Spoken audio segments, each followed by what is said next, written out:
بسم الله الرحمن الرحیم. السلام علیکم زما دوستانو. امید ده الله نه چې خبر روغ جوړ به او خوشاله به. الله هم خوشاله ساته. الله پاک هم په عمرونو کې برکت کا. الله پاک هم د هر قسمه بیماری نه وساته. مریضانو الله روغ کا.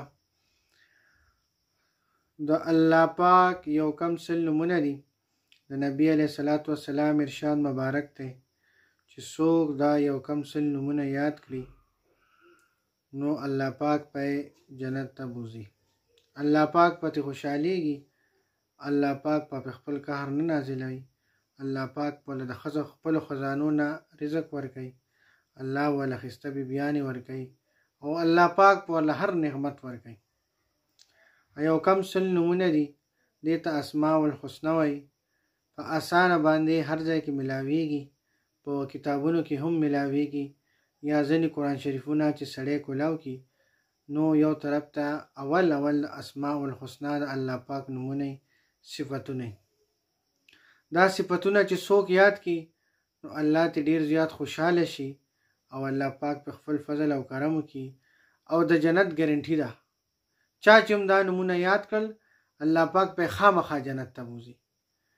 الله پاک ډیر رحیم او کریم ذات دی. په خپل صفاتونو الله ډیر خوشاليږي او د هر صفت یو خپل مقصد دی چې څوک هم دا د مقصد د فارقای او سو وظیفه کوي نو الله پاک هغه مقصد برابرای. هغه سیز ول الله ورکای کم چې دی غواړي هغه سیز د تحصیلېږي په کم چې د دړو خوشاليږي او د ټولو نه لوی خبره الله پاک ول د خپل دین محبت پیدا کی پکې د خپل ځان سره ول مینه پیدا کی د خپل بندګانو سره ول مینه پیدا کی. نو ډیر یو آسان عمل دی. د لک صحت ته او په آسان باندې بنده ته په ډیر اجر او ثواب ملاويږي. الله په ډیر خوشاليږي. هر مقصد په الله حل کوي. د هر مقصد د پاره ویل شي او آیا د الله نو غواړه نو رزق بدر کی. او آیا د الله نو غواړه سورلی غواړه گاډي غواړه موټر غواړه الله بدر کی. او آیا د الله نه جنت غواړه الله به جنت درکې. او آیا د